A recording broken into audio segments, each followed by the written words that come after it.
Esta no es solo una casa, es una estructura de piedra antigua, encajada en el corazón de Galicia, envuelta en niebla y cubierta de musgo. A simple vista, parece una casa rural abandonada, de esas que uno podría fotografiar para una postal otoñal. Pero durante más de 3 décadas nadie se atrevió a vivir ahí. Y no era por supersticiones ni por miedo a fantasmas. Era por algo mucho más real y mucho más silencioso. Durante años, los lugareños la llamaron la Casa de la Respiración, porque según los más viejos del lugar, si te acercabas en plena noche de lluvia, podías escuchar cómo respiraba. Un susurro húmedo, profundo, como si la piedra misma exhalara un recuerdo que no quería ser recordado. Todo comenzó con un hallazgo, no con gritos, no con sirenas, con una caja de cartón. Una caja que apareció en la entrada del juzgado de instrucción número 3 de Lugo sin remitente. Dentro, solo documentos antiguos, recortes de periódico y una fotografía borrosa en blanco y negro. 3 personas de espaldas frente a la casa de piedra. Fue esa caja lo que reactivó una investigación olvidada, un caso que nunca fue resuelto, y lo que es peor, nunca fue siquiera investigado con seriedad. Una desaparición, luego otra y otra más, todas conectadas por un mismo punto en el mapa y un mismo silencio administrativo. La historia empieza con la familia Moreira. Ramón y Clara eran profesores universitarios que decidieron dejar Madrid para vivir una vida más tranquila en el interior de Galicia. Compraron la casa en 1981 por un precio simbólico. Nadie les advirtió, o tal vez sí, pero ellos decidieron ignorar las señales. Los Moreira tenían 2 hijos pequeños, un perro y una furgoneta llena de libros. Querían escribir, cultivar su propio huerto, vivir en paz. Durante los primeros meses todo parecía perfecto, pero poco a poco cosas extrañas comenzaron a suceder. Pequeñas cosas, detalles, luces que se encendían solas, ruidos en la noche, gatos que rondaban la propiedad y desaparecían sin dejar rastro. En 1982, Ramón Moreira mandó una grabación a un amigo en Madrid. Era una cinta de casete. En ella relataba algo inquietante. Una voz que salía del pozo detrás de la casa. No una voz humana, sino algo que él describía como una súplica vieja.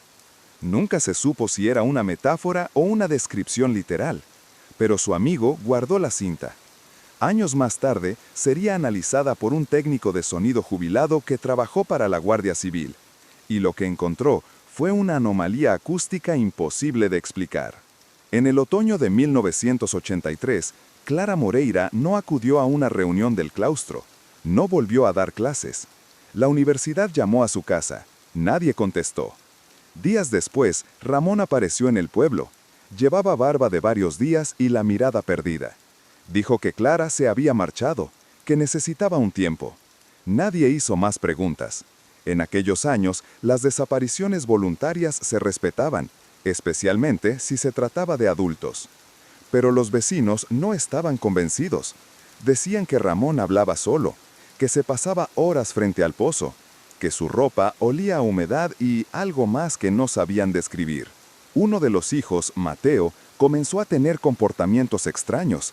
Se escondía durante horas. Decía que el espejo del pasillo le hablaba, que veía a su madre dentro de él. La psicóloga del colegio escribió un informe inquietante, pero la familia se negó a seguir el tratamiento. A las pocas semanas, Mateo desapareció también. Su hermano menor dijo que había ido a buscar a mamá al otro lado del espejo. Nadie entendió lo que quiso decir, pero su declaración quedó registrada. Años más tarde, sería clave en la reapertura del caso. En 1984, Ramón Moreira abandonó la casa sin avisar. Dejó todo atrás. Libros, ropa, incluso documentos personales. Se subió a su furgoneta y desapareció. La propiedad quedó vacía durante años. Fue ocupada por ocupas, más tarde por artistas bohemios y finalmente quedó tapiada por orden del ayuntamiento. Pero nadie quiso comprarla, nadie quiso reformarla y sobre todo nadie quiso dormir allí. Hasta que un nuevo propietario apareció en 2019 con la intención de convertirla en alojamiento rural. En 2020, Justo antes de comenzar las reformas, llegó una segunda caja, esta vez al despacho del nuevo propietario.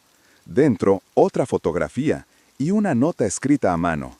Si abres la puerta del pozo, asegúrate de no escuchar demasiado. Desde entonces, la historia volvió a circular. Los documentos salieron a la luz, y lo que parecía una simple leyenda gallega empezó a parecer algo mucho más inquietante.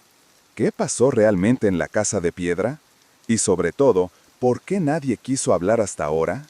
Durante casi 4 décadas, los archivos del caso Moreira permanecieron en el olvido. No hubo juicio, no hubo búsqueda oficial. Solo una pequeña carpeta gris en el archivo de desapariciones no resueltas, marcada con una sola palabra: inconcluso. Sin embargo, cuando la historia volvió a sonar en 2020, una periodista local llamada Teresa Vilariño comenzó a investigar por su cuenta. Lo que encontró fue inquietante. Los documentos del cassette, la cinta del niño hablando del espejo, los informes escolares, todo estaba allí. Pero lo más sorprendente fue una carta manuscrita que nunca había sido abierta. Estaba dirigida a Clara Moreira, firmada por alguien que usaba solo 2 letras, E.M. La carta era críptica, casi poética. Hablaba de lo que duerme bajo la piedra, de las palabras que no deben pronunciarse en voz alta y de una promesa rota.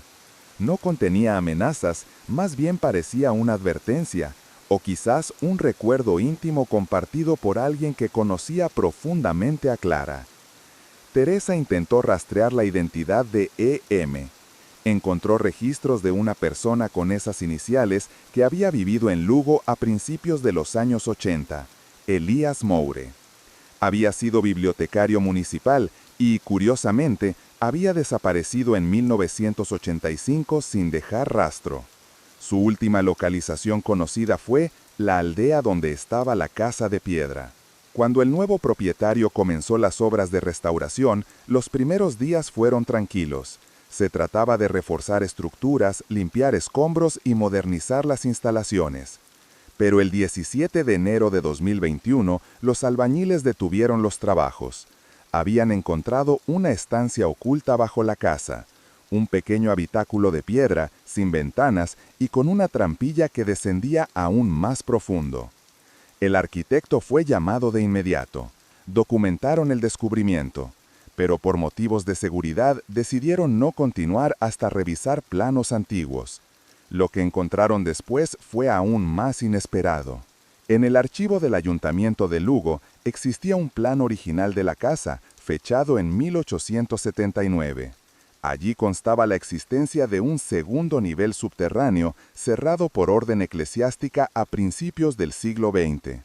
Según una nota al margen, el acceso fue sellado tras los hechos ocurridos con el hermano Casiano. No había más detalles, ni quién era el hermano Casiano, ni qué hechos habían motivado el cierre. Pero la iglesia local guardaba todavía registros de aquella época, y lo que revelaron fue una pieza clave del rompecabezas. El hermano Casiano fue un monje que vivió aislado en la propiedad entre 1892 y 1901. Se decía que había sido enviado allí para purificar el lugar.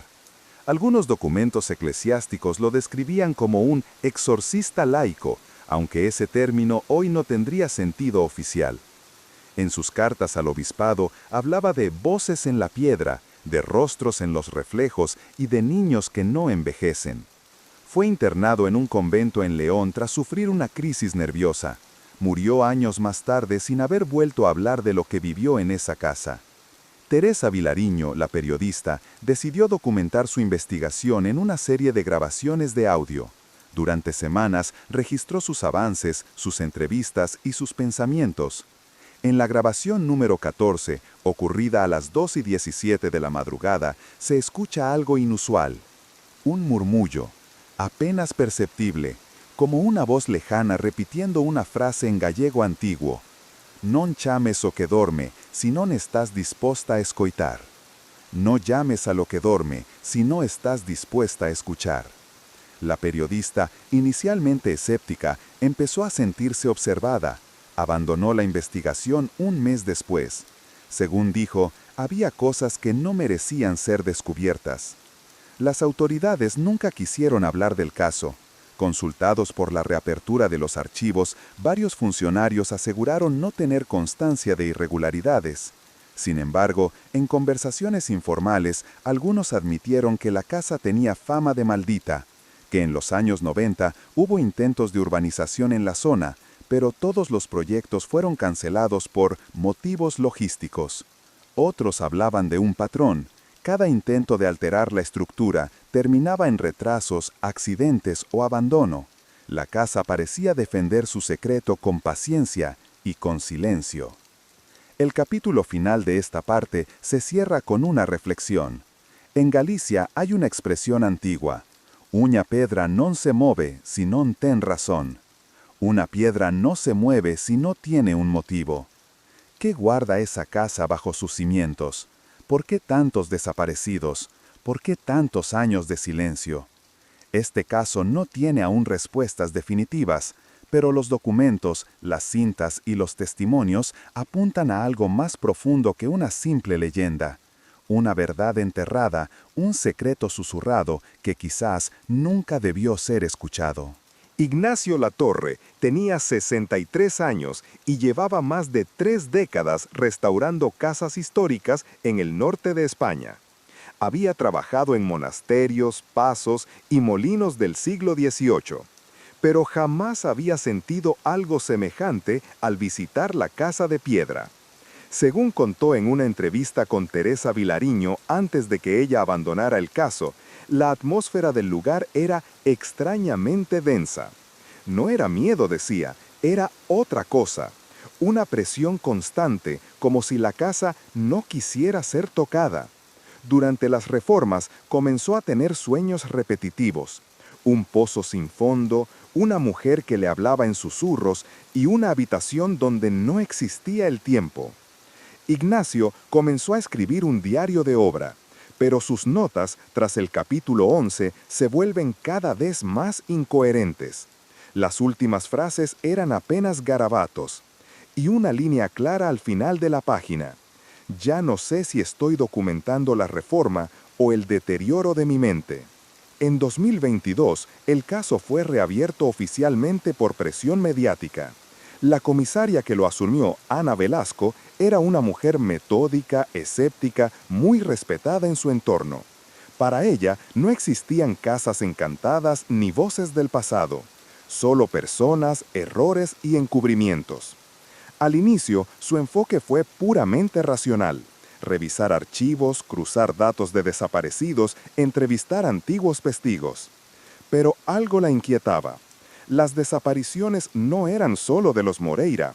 Había otros 4 casos entre 1974 y 1992, todos en un radio de menos de 2 kilómetros de la casa. Todos desaparecieron en días de lluvia. Ninguno fue resuelto. Investigando los registros antiguos del ayuntamiento, Ana encontró un detalle inquietante. Entre 1979 y 1984, las actas del registro civil del municipio presentaban lagunas. Había semanas enteras sin entradas. Nacimientos, muertes, ni bodas, nada. Como si durante ciertos periodos nadie hubiera existido oficialmente. Cuando solicitó acceso a los archivos físicos, descubrió que muchos documentos habían sido extraviados o retirados por orden interna. La funcionaria responsable, ya jubilada, dijo que algunos documentos se llevaban a Santiago para su digitalización, pero nunca volvían. ¿Quién los pedía? ¿Por qué esos años concretos? Nadie lo sabía con certeza. Un anciano pastor de la zona, llamado Vieito, fue entrevistado por la policía. Había vivido toda su vida cerca de la casa. Dijo que no quería hablar, pero tras insistir, compartió un recuerdo. En 1983, una noche de tormenta, vio una figura salir del bosque y entrar a la propiedad de los Moreira. No llevaba linterna, no se protegía de la lluvia. Caminaba como si la tormenta no existiera. Dijo que era alta, de complexión delgada y que parecía saber exactamente a dónde iba. A la mañana siguiente, vio a Ramón Moreira solo en el jardín, empapado, con la mirada vacía. Nunca volvió a ver a su esposa ni a los niños. Vieito no avisó a nadie, porque en estas tierras, dijo, cuando la piedra habla, se escucha con los ojos cerrados. La reapertura del caso también permitió revisar el historial médico de Ramón Moreira. Y ahí apareció un dato oculto. Tras abandonar la casa, fue ingresado durante 5 meses en una clínica privada en León bajo nombre falso. El diagnóstico fue trastorno perceptivo agudo con episodios disociativos. Según su psiquiatra, hablaba de un espejo que respiraba, de una voz que sabía su nombre desde antes de nacer, y de un pozo que no contenía agua sino recuerdos. Fue dado de alta sin mayor seguimiento. Nadie relacionó entonces sus palabras con la casa de piedra. Pero ahora, el cuadro comenzaba a encajar. Finalmente, con el respaldo del nuevo propietario y bajo supervisión policial, se autorizó abrir de nuevo el pozo. Se instaló maquinaria para vaciarlo parcialmente y verificar su estructura. Durante 3 días, sacaron escombros, agua estancada y tierra compacta. Al cuarto día, hallaron algo insólito. Una piedra circular tallada, con inscripciones ilegibles. Parecía más antigua que la propia casa. Un arqueólogo consultado de urgencia la identificó como una pieza de origen incierto, probablemente medieval o incluso prerromano. Pero lo que llamó la atención fue lo que encontró debajo. Un hueco, no una cámara, no una cueva, un vacío perfecto, geométrico. Y al asomar la linterna no se veía fondo, solo negrura absoluta. La policía cerró el acceso. Nadie quiso descender, no por miedo, por una intuición ancestral. Durante las noches siguientes, los obreros que pernoctaban en la finca empezaron a quejarse de sonidos inexplicables. Susurros, pasos, ruidos metálicos. Una cámara de seguridad instalada junto al pozo registró algo curioso: interferencias. Siempre a la misma hora, siempre durante la lluvia. Un técnico en vigilancia dijo que parecía como si la cámara estuviera escuchando, en vez de grabando. Y al revisar los audios, encontraron un eco, una frase repetida en distintos momentos. «Non chames o que dorme». Era la misma frase registrada en la grabación de Teresa Vilariño años atrás. Al cerrar esta parte del relato, volvemos al elemento más persistente de esta historia, la piedra. No como un objeto físico, sino como símbolo de algo más profundo. Las piedras están en silencio, observan, conservan lo que fue, no preguntan, no responden, pero no olvidan. Y hay secretos que, cuando son demasiado antiguos, ya no quieren ser contados. Solo permanecen, respirando bajo tierra, esperando que nadie más escuche su voz. Tras la apertura del pozo, una nueva pista surgió de forma inesperada. Durante una inspección en la antigua habitación de Clara Moreira, un operario encontró un compartimento oculto detrás del zócalo de madera. Allí, cuidadosamente envuelto en una tela oscura, descansaba un pequeño cuaderno rojo. Las primeras páginas contenían anotaciones domésticas, pero el resto era otra cosa. El cuaderno parecía haber sido escrito durante los últimos días de Clara en la casa. Con letra cada vez más temblorosa, hablaba de voces que venían del jardín, de sombras que se reflejaban en los cristales, pero que no estaban allí cuando uno miraba directamente. Una frase se repetía en varias páginas. «Mis hijos no son ellos, algo los está imitando». La idea de imitación inquietó profundamente a la comisaria Ana Velasco. Revisó los informes escolares de los hijos Moreira y notó algo peculiar. En los últimos 3 meses antes de la desaparición, las profesoras habían mencionado un cambio abrupto de comportamiento en los 2 niños. Decían que estaban más tranquilos, pero también más vacíos, que no reaccionaban igual a estímulos, que ya no jugaban ni preguntaban cosas, solo observaban. Un testimonio incluso mencionaba que la niña, Lua, se quedaba durante el recreo de pie, inmóvil, mirando fijamente al edificio. Siempre al mismo punto, una ventana que daba al despacho del director, donde había un gran espejo. Velasco localizó a la psicóloga escolar de aquella época, hoy retirada. A pesar de los años, recordaba el caso. Dijo que intentó hablar con los padres, pero Clara Moreira, según su memoria, no acudió nunca a las reuniones programadas. Solo fue una vez Ramón, que llegó tarde y sin ganas de hablar. Lo único que dijo fue, «Están creciendo distinto, como si no fueran nuestros». La psicóloga pensó entonces que era una metáfora, un padre desbordado, confundido por los cambios normales de la infancia. Pero ahora, al repasar sus viejas notas, la duda comenzó a instalarse. Durante una visita a los antiguos archivos de la Guardia Civil, Ana Velasco localizó una caja sin catalogar. Dentro había una copia deteriorada de una cinta de cassette. Estaba etiquetada como Testimonio Infantil, caso 1984. Cuando la reprodujo, escuchó la voz de un niño, probablemente Xoán Moreira. En la grabación, el niño hablaba de la otra casa, de la que está debajo, y de mamá que a veces no es mamá. Su tono era plano, sin emoción. En un momento susurra. No debemos contar que hay dos casas. Ellos se enfadan si se lo decimos. Con ayuda del ayuntamiento, Ana logró acceder a un plano aún más antiguo que el de 1879. Databa de 1746. Allí aparecía una estructura subterránea, de forma casi octogonal, bajo lo que entonces era un monasterio abandonado. Estaba etiquetada como cripta menor. Aparentemente, había sido clausurada por la Inquisición a finales del siglo XVIII. Lo perturbador era que esa cripta coincidía exactamente con la ubicación del pozo y la piedra tallada. Y lo más inquietante, una anotación a mano en el margen decía simplemente Situs Speculorum, el lugar de los espejos. El concepto del lugar de los espejos apareció en otros documentos eclesiásticos consultados por Velasco. Se mencionaba como una especie de enclave ritual, no necesariamente maligno, pero sí considerado inestable. Un espacio donde las cosas no son como parecen y donde los reflejos pueden no devolver lo que se espera ver. Una leyenda local hablaba de niños que jugaban con su reflejo, hasta que el reflejo dejaba de jugar, y se quedaba quieto, observando, esperando. Ese era el temor que Clara parecía haber sentido, que sus hijos ya no fueran sus hijos, sino una versión reflejada, distinta, vacía. En el cuaderno de Clara también había varias cartas escritas a mano, pero nunca enviadas. Estaban dirigidas a su hermana en Madrid. En una de ellas decía, «Si me pasa algo, no busques a los niños, no están perdidos, solo ya no están aquí». Y en otra, «Hay algo debajo, algo antiguo, no lo despertemos, nos estaba esperando».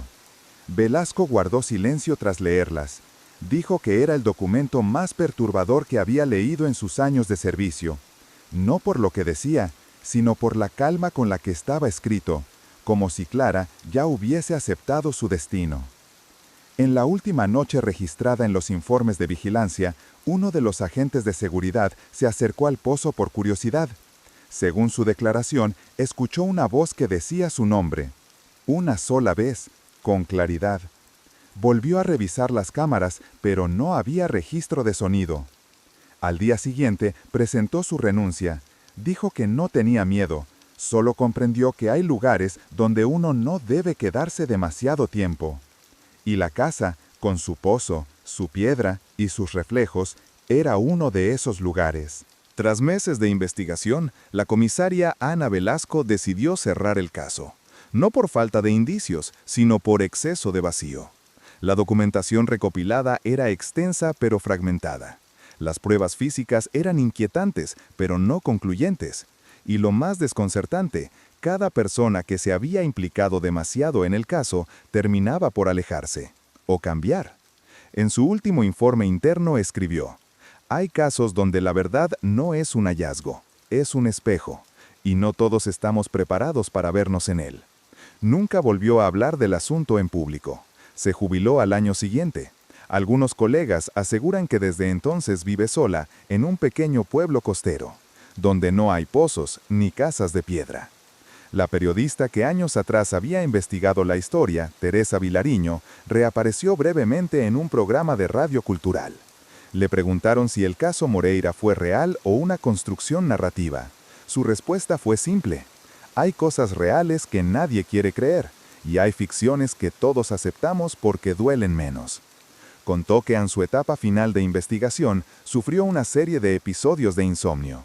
No podía dormir más de 2 horas seguidas. Siempre despertaba con la sensación de haber olvidado algo, como si un pensamiento no terminado la reclamara desde lejos, desde dentro. Un día, simplemente dejó de escribir, cerró su blog, vendió su casa y se fue a vivir a la montaña. El nuevo dueño de la casa, Miguel Andrade, intentó durante 2 años restaurarla para convertirla en una casa rural de turismo. Invirtió tiempo, dinero y recursos, pero nunca logró completar el proyecto. Los obreros renunciaban, los arquitectos no volvían y los vecinos no querían hablar del lugar. Una noche, Miguel invitó a un grupo de amigos a pasar allí un fin de semana. La mañana siguiente todos se marcharon sin desayunar. Nadie explicó por qué. Uno de ellos, meses después, diría en una entrevista anónima: «Dormimos poco, y no por miedo, sino porque sentíamos que la casa no dormía con nosotros, que era ella la que nos observaba».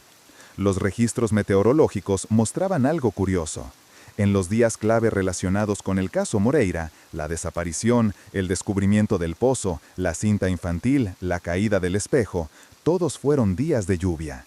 No tormentas, no vendavales, lluvia constante, fina, persistente. Un meteorólogo aficionado que investigaba el tema sugirió una coincidencia climática, pero también admitió algo. Cuando la presión atmosférica baja tanto, hay quien dice que el subconsciente se aligera, que los velos entre lo visible y lo invisible se vuelven más finos. Y así, la lluvia se convirtió en un símbolo dentro del caso, un elemento recurrente, una voz líquida, un susurro persistente. En la Biblioteca de Galicia, un investigador encontró un manuscrito anónimo titulado «Espejos rotos en la tierra dormida». Databa de 1923. En él se hablaba de un enclave en el norte del país, donde el reflejo de uno mismo podía quedar atrapado si se abría la puerta incorrecta.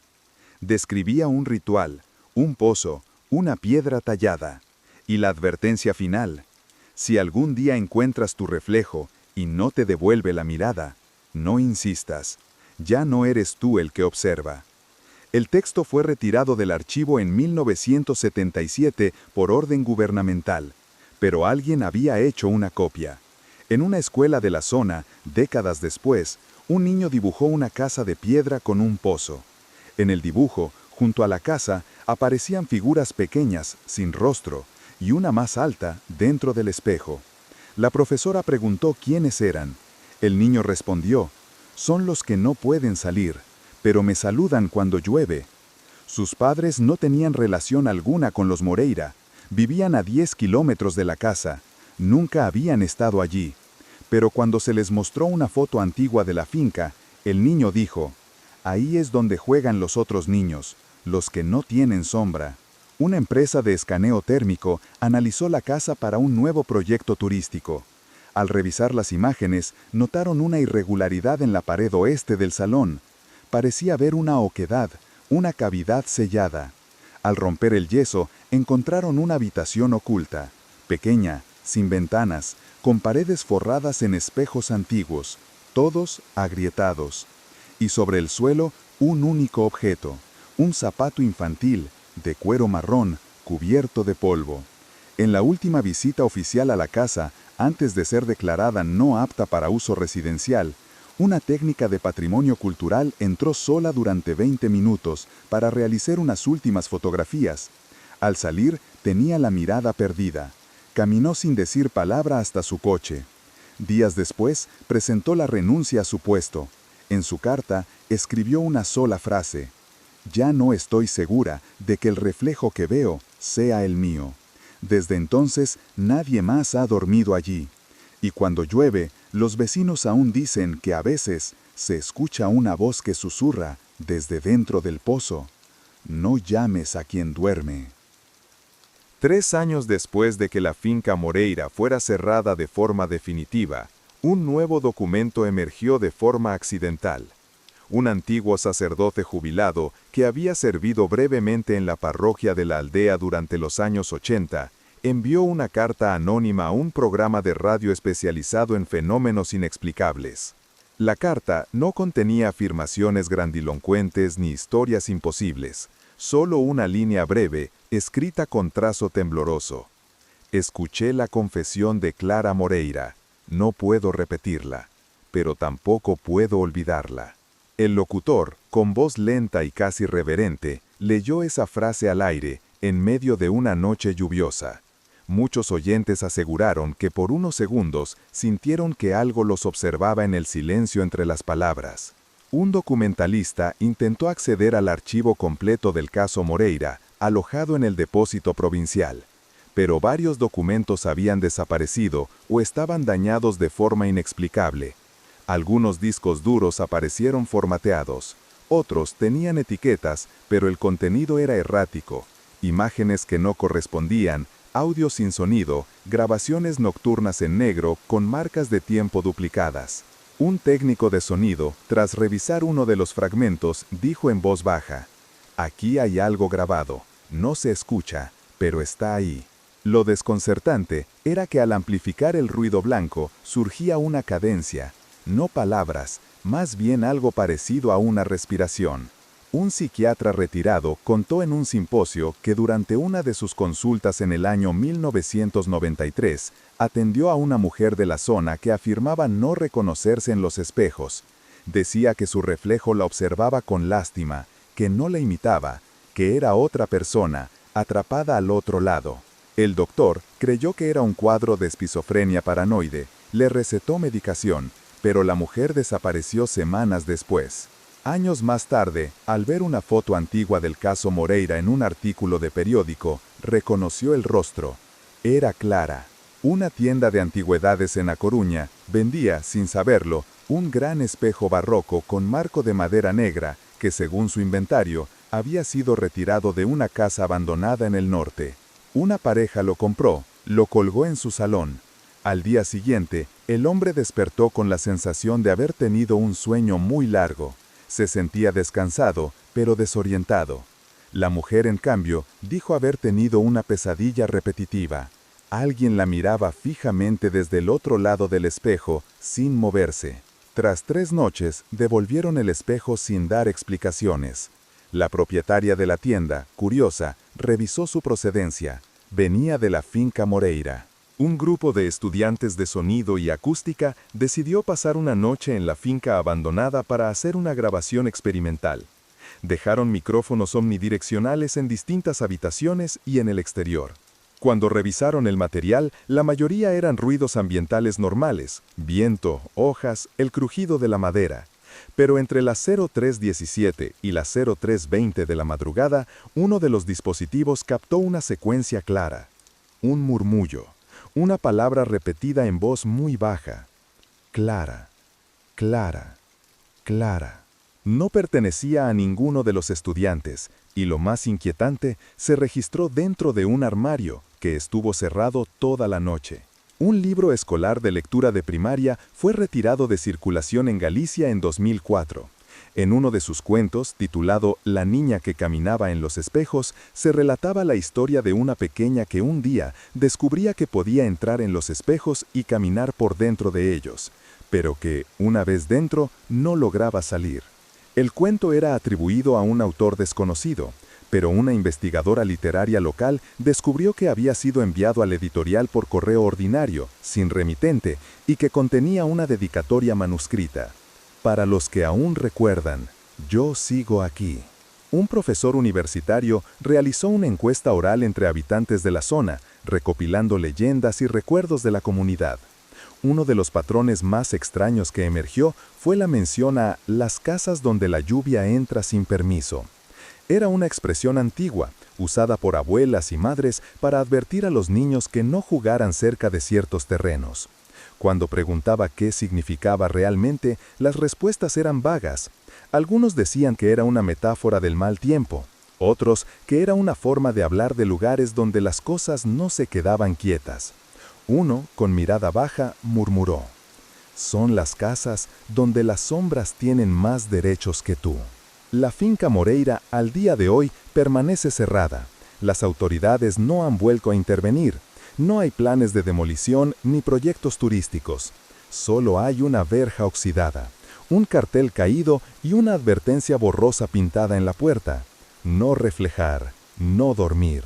Pero algunos senderistas que se aventuran por la zona afirman que, cuando la lluvia es suave, puede oírse una melodía, no de instrumentos, sino una especie de canto, lejano, monótono, como si alguien, desde lo profundo de un espejo, cantara para no olvidar quién fue, o para que alguien, algún día, lo recuerde. Un barrendero municipal encontró, entre los restos de una casa cercana a la finca Moreira, un cuaderno escolar azul con bordes gastados. No tenía nombre, solo una inscripción en la portada. Si no me encuentras, búscame detrás del cristal. Dentro había dibujos infantiles. Algunos representaban la casa, otros un pozo, pero en la última página un rostro, sin ojos, solo un contorno borroso, como si hubieran intentado borrar la expresión, sin éxito. El cuaderno fue entregado al ayuntamiento. Se perdió días después. Una joven historiadora encontró en un mercadillo de segunda mano en Santiago un paquete de cartas antiguas sin sello. Todas estaban firmadas por C. Iban dirigidas a alguien que no tenía nombre, solo un título: El que mira cuando nadie está. En una de ellas se leía: a veces me olvido de quién fui antes del reflejo, o de si existí antes de él, pero sigo escribiendo, porque sé que mientras escriba, alguien en algún lugar me recordará. La historiadora, conmovida, escribió un ensayo sobre la pérdida de identidad en la literatura popular gallega. Lo tituló Voces desde la lluvia. El día que lo presentó, llovió de forma ininterrumpida durante 18 horas. En una escuela de arquitectura, un estudiante presentó su proyecto final, una réplica a escala de una casa inspirada en leyendas rurales gallegas. La maqueta incluía un pozo, una entrada principal de piedra y una pequeña habitación con espejos en miniatura. El profesor, intrigado, le preguntó si se había basado en algún caso real. El alumno respondió: no, solo es una casa que aparece en mis sueños desde que era niño. Lo más perturbador, la distribución interna de su maqueta coincidía exactamente con la de la finca Moreira, pese a que el estudiante jamás había estado en Galicia. Un neurocientífico español comenzó un estudio sobre la repetición de escenarios en sueños compartidos. Lo que descubrió lo dejó perplejo. Varias personas, en diferentes ciudades, relataban haber soñado con una misma casa de piedra, con espejos rotos y lluvia interminable. Cuando intentó profundizar en sus relatos, muchos participantes abandonaron el estudio sin explicación. Solo uno de ellos dejó un mensaje antes de desaparecer del contacto. He vuelto a soñar con la voz, y esta vez me habló directamente. Me dijo: no estás durmiendo, estás recordando. Una tienda de antigüedades en Lugo vendía un antiguo reloj de péndulo hallado en un desván abandonado. Lo peculiar, no tenía manecillas. Sin embargo, al caer la noche, emitía un leve tic-tac que solo se escuchaba si estabas completamente en silencio. Un comprador lo llevó a su casa.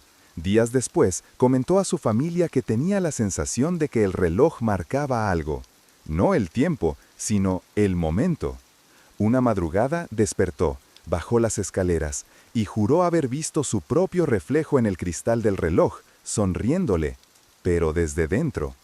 Vendió el objeto al día siguiente. En un audio recuperado por un entusiasta de las psicofonías, se escucha una voz femenina, tranquila, dolorosa, como si recitara una plegaria sin fe. Dice: no quería dormir aquí. Fue un error. El pozo no estaba vacío. Yo lo miré, y lo que vi no era agua. Era otra noche. Una noche que no termina. El archivo fue analizado por expertos. Determinaron que no había manipulación. La voz no coincidía con ninguna base de datos, pero algunos aseguran que guarda una semejanza casi perfecta con una vieja grabación de Clara Moreira cuando aún era joven. En un museo etnográfico, un artista instaló una obra llamada El umbral líquido. Era una pared de vidrio por donde corría agua constantemente. Al acercarse, los visitantes escuchaban sus propios pasos invertidos como si alguien caminara detrás de ellos, pero no había nadie. La exposición fue retirada tras varios incidentes. Gente que afirmaba haber sentido una mano sobre el hombro o haber visto un segundo reflejo que tardaba más en moverse. El artista nunca explicó el origen exacto de su inspiración, solo dijo: "Un día soñé con un espejo que lloraba y quise construirlo". La finca Moreira fue retirada del registro catastral. Literalmente, ya no figura en los mapas oficiales, como si nunca hubiera existido. Pero en la noche, bajo la lluvia, algunos aseguran verla entre los árboles, callada, inmóvil, con una puerta entreabierta que no lleva al interior, sino al recuerdo. Un recuerdo que no fue vivido, sino heredado, y que se activa en los silencios, en las gotas, en los reflejos, en lo que olvidamos a propósito para poder dormir. Un periodista madrileño, aficionado a los casos olvidados, recibió un correo sin firma. Contenía un enlace a una carpeta cifrada. Tras desbloquearla, encontró documentos escaneados, notas, mapas antiguos y una serie de grabaciones etiquetadas como Clara M. Sesiones privadas. En una de ellas, Clara hablaba con alguien en voz baja. A veces, cuando me despierto, no sé si estoy viva o si sigo dentro, porque ya no sueño, solo escucho el agua. El periodista intentó rastrear el origen del envío.